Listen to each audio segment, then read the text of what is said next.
दोस्तों इंट्राडे के लिए हमें कौन कौन से टाइम फ्रेम को देखना जरूरी है और किस प्रकार हमें चार्ट एनालिस करना है वही आज के वीडियो में हम देखने वाले। चलो तो फिर वीडियो को स्टार्ट करते हैं। दोस्तों यहाँ पे निफ्टी बैंक का वन डे का चार्ट पैटर्न लगाया गया है। जो मैं आपको आज टेक्निक बताने वाला हूँ, जो मैं टाइम फ्रेम स्विच करके रेंज निकालने वाला हूँ दोस्तों, वो आप अदर इंडेक्स में भी कर सकते हैं और स्टॉक में भी कर सकते हैं। मैं आज आपको एक व्यू देने वाला हूँ कि इंट्राडे के लिए हम अपना व्यू किस प्रकार यहाँ पे बना सकते हैं। तो सबसे पहले हमें बड़ी टाइम फ्रेम पे जाना है। बड़ी टाइम फ्रेम यानी वन डे की, क्योंकि हम इंट्राडे करने वाले हैं तो वन डे से हम यहाँ पे स्टार्ट कर सकते हैं। तो वन डे पे आने के बाद हमें चार्ट पे क्या दिखता है। और एक रिक्वेस्ट है दोस्तों, इस वीडियो में बहुत सारे मैं आपसे सवाल पूछने वाला हूँ, तो आप वीडियो पॉज करके पहले कमेंट में उसका जवाब देना, जिससे कि आपको भी पता चलेगा कि आप भी किस प्रकार चार्ट एनालिसिस करते हैं। तो वो भी आपको समझ में आने वाला है, तो वो जरूर कीजिएगा दोस्तों। तो सबसे पहले आप बताइए आपको क्या दिखाई दे रहा है। कुछ लोग बोलेंगे यहाँ पे डबल टॉप दिखाई दे रहा है, बराबर है। डबल टॉप यानी क्या, दो बार प्राइस हायर हाई गई है और वहां से नीचे आ रही, म्हणजे kind of M pattern. Price ऊपर गई, नीचे आ गई, फिर ऊपर गई, फिर नीचे आ गई। जैसे ही नेक लेवल ब्रेक होती तो यहाँ से ब्लूटल फॉल हमें देखने को मिल सकता है, बराबर है, एकदम राइट है। कुछ लोग बोलेंगे कि यहाँ पे एक ट्रेंड लाइन दिखाई दे रही, जैसे कि मैं आपको ड्रॉ करके दिखाता हूँ। ये यहाँ पे मुझे एक ट्रेंड लाइन मैंने ड्रॉ की, तो आप देख सकते हैं सपोर्ट लिया, सपोर्ट लिया, सपोर्ट लिया, अभी भी यहाँ पे ही सपोर्ट लिया। सिंपल रखना है दोस्तों। एक बात बताना चाह रहा हूँ, ट्रेंड लाइन के बारे में भी इन डिटेल वीडियो कंसेप्ट वहाँ पे टोटली क्लियर की है। मैं अभी उस कंसेप्ट में यहाँ पे जाने नहीं वाला हूँ। मैं इस प्रकार आपको समझा रहा हूँ कि आपको क्या क्या दिखाई दे रहा है। उसके बाद एम पैटर्न की यहाँ पे नेक लेवल दिखाई दे रही, इसे मैं मार्क कर लेता हूँ। ये नेक लेवल है, बराबर है, कि पिछली बार यहाँ से सपोर्ट लेके ऊपर गया था। अभी जब तक नेक लेवल नहीं ब्रेक होती तब तक हमें बड़ा फॉल देखने को नहीं मिलेगा। सिंपल है, एकदम सिंपल है। यानी मुझे क्या समझ में आ रहा है, अरे यहाँ तो अप ट्रेंड भी बन रहा था और यहाँ पे तो डबल टॉप भी बन गया है, तो अभी ये तो बुलिश भी है, बेरिश भी है, बराबर है। कंफ्यूज हो गए हम थोड़ा सा इसे और बड़ा कर लेते। ये जो रिसेंटली ब्लूटल फॉल आया था तो यहाँ से थोड़ा पुल बैक हो गया है। अभी आपको मालूम है जब भी प्राइस नीचे आएगी तो एक साथ नीचे आने वाली क्या, नहीं, थोड़ा पुल बैक लेगी और नीचे आएगी। अभी ये पुल बैक कितना बड़ा हो सकता है, कितना छोटा हो सकता है, हमें कैसे क्या पता चलेगा। और यहाँ पे कभी ट्रेंड लाइन को ब्रेक किया तो हम तुरंत ट्रेड में एंट्री लेने वाले क्या, नहीं दोस्तों, क्योंकि नेक लेवल बहुत ही पास है, बहुत ही पास है। यानी नेक लेवल पे भी सपोर्ट लेके प्राइस ऊपर की साइड में बाउंस बैक कर सकती है, नहीं तो रिवर्सल भी हो सकती है। इसीलिए इस रेंज में हम खाली स्कैल्पिंग करने वाले। आपको ये पता होना चाहिए कब मैं बड़े ट्रेड लेने वाला हूँ, कब मैं स्कैल्पिंग करने वाला हूँ, कब मैं ज़्यादा पॉइंट के लिए जाने वाला हूँ, कब मैं कम पॉइंट के लिए जाने वाला हूँ। ये सब अपना प्लान ऑलरेडी रेडी होना चाहिए। इसीलिए इस प्रकार हमें एनालिसिस करना है। तो हमें वनडे के चार्ट पैटर्न में समझ में आ गया कि ब्लूटल फॉल हो गया है, पर अभी मेजर सपोर्ट की रेंज में मार्केट आ गया है, तो यहाँ पे हमें हेवीली सेल करना नहीं है। अभी उससे आगे हम 1 आवर की टाइम फ्रेम पे जाने वाले हैं। तो दोस्तों यहाँ पे 1 आवर की टाइम फ्रेम पे आ गए। हमें यहाँ पे भी दिखाई दे रहा है ब्लूटल फॉल हो गया, और यहाँ पे छोटी टाइम फ्रेम पे हमें दिखाई दे रहा है डबल टॉप भी दिखाई दे रहा है। तो हम इसे एक बार मार्क कर लेते हैं। तो वो रेंज कौन सी मिल रही है हमें, 51,700 की यहाँ पे रेंज दिखाई दे रही, कि जब तक इसके ऊपर नहीं जाता तब तक हमें यहाँ पे बड़ा टारगेट नहीं मिलेगा। सपोर्ट कहाँ पे दिखाई दे रहा है दोस्तों, तो सपोर्ट यहाँ पे काइंड ऑफ हमें दिखाई दे रहा है कि मार्केट ने बार बार इस जगह पे सपोर्ट लिया है, जो कि है 51,000। यानी हमें ये 700 पॉइंट की भीतर की रेंज मिल गई। इस 700 पॉइंट में बैंक निफ्टी साइडवेज रह सकती है। बड़े ट्रेड के लिए हमें नीचे या ऊपर यहाँ पे कट होना जरूरी है। बड़े टाइम फ्रेम पे जब हम सपोर्ट रजिस्टर निकालते हैं दोस्तों, तो उसी टाइम फ्रेम पे वो कट होना चाहिए। कभी आपने ये निकाले और छोटे टाइम फ्रेम में शिफ्ट हो गए तो यहाँ पे क्या होगा, आपको छोटे टाइम फ्रेम पे तो ब्रेक होते हुए दिखेगा, पर बड़े टाइम फ्रेम पे कैसी कैंडल बनेगी कि ऊपर तो गई, शैडो बन गया, नीचे क्लोज हो गया। तो जिस टाइम फ्रेम पे आप लेवल निकालते हैं तो उसी टाइम फ्रेम पे वो कैंडल क्लोज होनी चाहिए। हम इसे मेजर लेवल कहने वाले इंट्राडे के लिए। जब तक ये कट नहीं होते तब तक हम मेजर यानी अपना पूरा माइंडसेट उस डायरेक्शन में शिफ्ट नहीं करने वाले। तब तक हमारा माइंड सेट फ्लेक्सिबल रहने वाला है कि मार्केट ऊपर भी थोड़ा पुल बैक ले सकता है, नीचे भी आ सकता है। यह हमेशा ध्यान में रखिएगा, कंफ्यूज नहीं होना। तो हमें पता चल गया कि 700 पॉइंट की तो रेंज यहाँ पे दिखाई दे रही है। अभी हम 15 मिनट में शिफ्ट होने वाले हैं। जैसे कि आपने देखा हम 15 मिनट में शिफ्ट हो गए। आपने वन डे चार्ट पैटर्न पे देखा कि मार्केट ऐसी लेवल पे कि थोड़ा पुल बैक ले सकता है, मेजर सपोर्ट जोन में आ गया है, नहीं तो कट करने के लिए उसे नीचे की नेक लेवल ब्रेक करनी चाहिए। वन डे के टाइम फ्रेम पे हमें 700 पॉइंट की रेंज मिल गई। अभी 15 मिनट में हम जो लेवल निकालने वाले उसके बेसिस पे हम अगली टाइम फ्रेम पे ट्रेड करने वाले। तो मुझे यहाँ पे दिखाई दे रहा है कि यहाँ पे एक रजिस्टर है जिसे मैं यहाँ पे ड्रॉ करता हूँ। काइंड ऑफ इस तरह से मैंने इसे ड्रॉ किया। अभी क्यों क्या, प्राइस ऊपर से नीचे यहाँ पे सपोर्ट लेके पुल बैक किया, इस पे आके यहाँ पे रजिस्टर लेके नीचे आ गई, यहाँ पे रजिस्टर लिया, यहाँ पे रजिस्टर लिया। तो मेरा ये इंट्राडे के लिए रजिस्टर तो आइडेंटिफाई हो गया। उसके बाद में मैं अभी सपोर्ट कहाँ पे निकालने वाला हूँ। तो मेजर सपोर्ट मुझे जो यहाँ पे दिखाई दे रहा है दोस्तों, कि जो कि है इस प्रकार यहाँ पे। तो मैंने यहाँ पे सपोर्ट भी ड्रॉ कर लिया क्योंकि प्राइस ने यहाँ पे सपोर्ट लिया था, ऊपर गई, बाउंस बैक करके नीचे आ गई, ऊपर कैंडल गई पर क्लोज हुई क्या, इसी प्रकार के कैंडल में 1 आवर के टाइम फ्रेम में आपको बताना चाह रहा था कि इस प्रकार शैडो बन जाती, कैंडल आके नीचे क्लोज हो जाती है।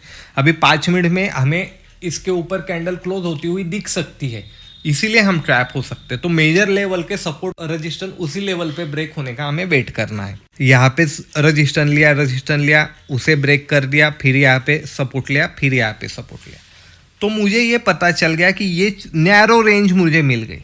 बड़े टाइम फ्रेम में थोड़ी बड़ी रेंज मिल रही थी, अभी यहाँ पे मुझे थोड़ी नैरो रेंज दिखाई दे रही है। और थोड़ा इसे बड़ा करने के बाद आपको एक समझ में आएगा कि यहाँ पे मार्केट साइडवेज है, तो इसे भी मैं यहाँ पे ड्रॉ कर लेता हूँ इस प्रकार। तो ये यहाँ पे और एक छोटा जोन मैंने निकाल लिया। अभी ये तो सपोर्ट और रेजिस्टर है, पर इसे ब्रेक करने के बाद अगला टारगेट मुझे क्या दिखाई दे रहा है। तो सबसे पहले ये टारगेट मुझे मिल सकता है, और उसके बाद में मैंने नीचे के साइड का कभी टारगेट निकाला तो मुझे ये काइंड ऑफ टारगेट दिखाई दे रहा है, बराबर है। ये सब मैंने टारगेट यहाँ पे निकाल लिए 15 मिनट के टाइम फ्रेम पे, यानी ये भी कम से कम 500 पॉइंट का टारगेट है नीचे की साइड में, और ऊपर की भी साइड में आपने कभी देखा तो कम से कम 800 पॉइंट का मुझे यहाँ पे टारगेट दिखाई दे रहा है। तो बढ़िया से टारगेट निकल गए, मेरा व्यू क्लियर हो गया। अभी मैं एक छोटी टाइम फ्रेम पे जाने वाला हूँ जो कि होगी 5 मिनट की। तो आप यहाँ पे दोस्तों देख सकते हैं हम 5 मिनट के टाइम फ्रेम में शिफ्ट हो गए। अभी मुझे बताओ कि आपको अभी ये चार्ट देखे क्या लग रहा है। आपका ट्रेडिंग सेटअप क्लियर हो गया, आपका व्यू क्लियर हो गया? नहीं हुआ तो देखो हमें किस प्रकार 5 मिनट के टाइम फ्रेम में यहाँ पे इंट्राडे के लिए ट्रेड करना है। सबसे पहले ये कभी बॉक्स ऊपर के साइड में कट होता है तो मेरा फर्स्ट टारगेट यही रहने वाला है। यहाँ पे मैं स्कैल्पिंग करने वाला हूँ। 200-300 पॉइंट की रेंज है दोस्तों, तो यहाँ पे मैं स्कैल्पिंग करने वाला हूँ क्योंकि यहाँ से बिफोर रजिस्टर मार्केट ले चुका है। तो यहाँ से प्राइस और नीचे वहाँ पे जाके प्राइस रिवर्सल होने की संभावना बहुत ही ज़्यादा है, तो मैं स्कैल्पिंग करने वाला हूँ। इसके ऊपर कभी ब्रेक होता है तो यहाँ पे मैं पोजिशनल ट्रेड यानी क्या, मैं यहाँ पे 2-4 घंटे के लिए वेट भी कर सकता हूँ दोस्तों कि यहाँ पे मेरा टारगेट मुझे मिल जाए। तो ये आपको पता होना चाहिए आपको कब स्कैल्पिंग करना है, कब आपको इंट्राडे में बड़े टारगेट के लिए जाना है ना, छोटे टारगेट कब लेने चाहिए, बड़े टारगेट कब लेने चाहिए, कब स्कैल्पिंग करना, कब थोड़ा सा पोजिशनल मुझे बैठना है, ये आपको पता होना चाहिए। बहुत बार क्या होता है जहाँ पे स्कैल्पिंग करना है वहां पे हम बैठे रहते हैं कि नहीं और टारगेट चाहिए और प्राइस हमें रिवर्सल होती हुई दिखाई दे रही है। जो हमें प्रॉफिट दिखाई दे रहा था वो लॉस में कन्वर्ट हो जाता है। कभी कभी क्या होता है हम स्कैल्पिंग कर लेते हैं, अरे थोड़ा प्रॉफिट हो गया चलो निकाल लो, और बाद में पता चलता है अरे मेरा डायरेक्शन बहुत ही बढ़िया था, मार्केट तो बहुत ही ऊपर गया, मैंने बैठना चाहिए था। तो ये क्यों होता है? क्योंकि आपको पता ही नहीं किस लेवल के बाद मुझे बड़े टारगेट के लिए जाना है, किस लेवल पे मुझे छोटे टारगेट के लिए जाना है। तो इसीलिए ये सब हमें ड्रॉ करना सबसे जरूरी है। तो हमें क्या पता चल रहा है, यहां से ऊपर कभी गया तो मैं छोटे टारगेट के लिए जाने वाला हूं। प्राइस यहां से रिवर्सल आ सकती तो यहां से मेरा टारगेट ये रहने वाला है। अभी और एक बात, प्राइस नीचे की साइड में कट की तो मैं यहाँ पे तुरंत सेल करने वाला हूँ क्या? आंसर देना कमेंट। तो नहीं, क्यों नहीं? क्योंकि इमीडिएटली सपोर्ट है, तो नीचे की साइड में कट हुआ तो मुझे वेट करना है इसके नीचे कट होने का। तब तक मैं नए से यहाँ पे सेल करने वाला नहीं हूँ। यहाँ से कभी नीचे जाता है तो मेरा टारगेट ये रहने वाला है, सिंपल है। और एक बात दोस्तों, ऊपर कभी गया और ऊपर की साइड में इमीडिएटली कट कर दिया तो मैं यहाँ पे ट्रेड लेने वाला नहीं। क्यों नहीं?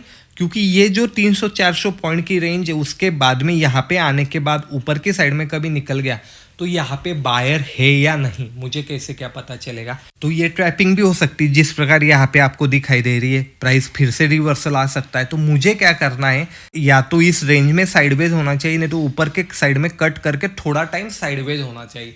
साइडवेज क्यों बता रहा हूँ मैं?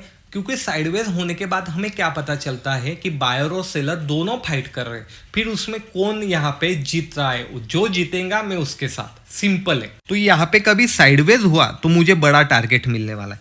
नीचे के साइड में वेट नहीं करूंगा क्योंकि प्राइस ऑलरेडी नीचे है, तो यहाँ से कभी इमीडिएटली कट कर दिया तो मैं तुरंत ट्रेड लेने वाला हूँ। पर यहाँ पे 300-350 पॉइंट की जर्नी ऑलरेडी हो गई है। प्राइस यहाँ पे किस प्रकार इस रेंज में मोमेंटम करती मैं ये देखने वाला हूँ। साइडवेज कभी होके ऊपर की साइड में गया तो मेरा ये टारगेट मुझे मिल सकता है। सिंपल रखना है दोस्तों, प्लानिंग करके रखना है। जैसे कि मैंने यहाँ पे प्लानिंग कर दी तो मुझे पता है मुझे ट्रेड कहाँ पे करना है। लेवल निकालने का हमें फायदा क्या होता है दोस्तों, कि हमें पता है हमें किस लेवल पे क्या करना है। जैसे कि अभी ये लेवल नीचे की साइड में ब्रेक हुई तो मेरा स्टॉप लॉस ऊपर की साइड में, सिंपल है। मेरा स्टॉप लॉस भी छोटा हो गया, यहाँ से रिवर्सल आ सकता है, ओके, डजंट मैटर।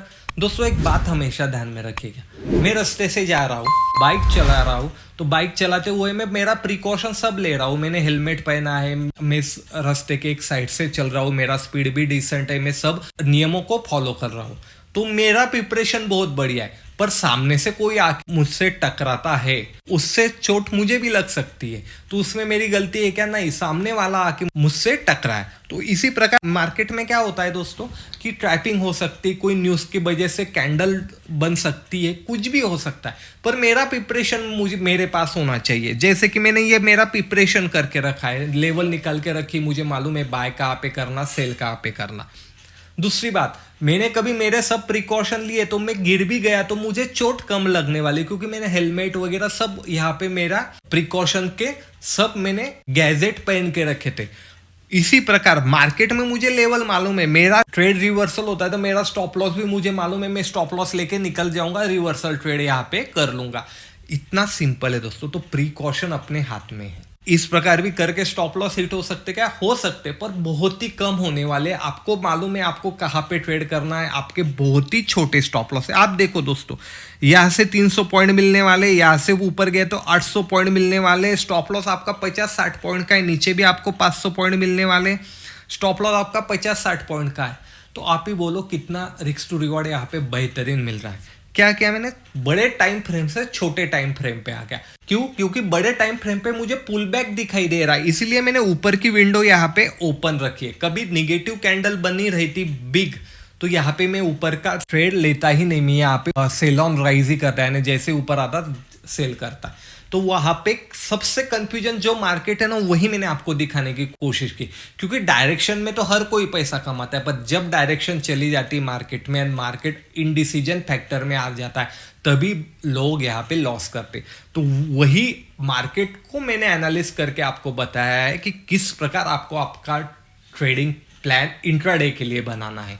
सिंपल है दोस्तों, 5-10 मिनट लगने वाले। आप मार्केट खुलने से पहले 5-10 मिनट में ये सब एनालिसिस करके रख सकते हो। खुद से करोगे तो आपकी एक्यूरेसी बहुत सारी बढ़ने वाली है दोस्तों। और कभी आपका कहना होगा हम इसे स्टॉक में किस प्रकार कर सकते, तो सिमिलर है, पर कभी आपको जानना होगा तो कमेंट भी कीजिए स्टॉक करके। तो मैं आपके लिए यहाँ पे स्टॉक में भी इस प्रकार का एनालिसिस लेके आने वाला हूँ दोस्तों, कि हम स्टॉक को किस प्रकार एनालिसिस कर सकते हैं। और इंट्राडे में हम ट्रेड करने के लिए हमारी कंसेप्ट जितनी क्लियर होगी उतने हम प्रॉफिटेबल होने वाले। क्योंकि अनडिसीजन माइंड होगा, आपको पता ही नहीं चलेगा कब बाय करना कब सेल करना है, और आप ट्रैप हो सकते। तो इससे मुझे क्या पता चला, मुझे कौन सी लेवल पे क्या करना है। जब तक मेरी लेवल पे मार्केट नहीं आता तब तक मैं यहाँ पे कौन सा भी नया ट्रेड लेने वाला नहीं हूँ।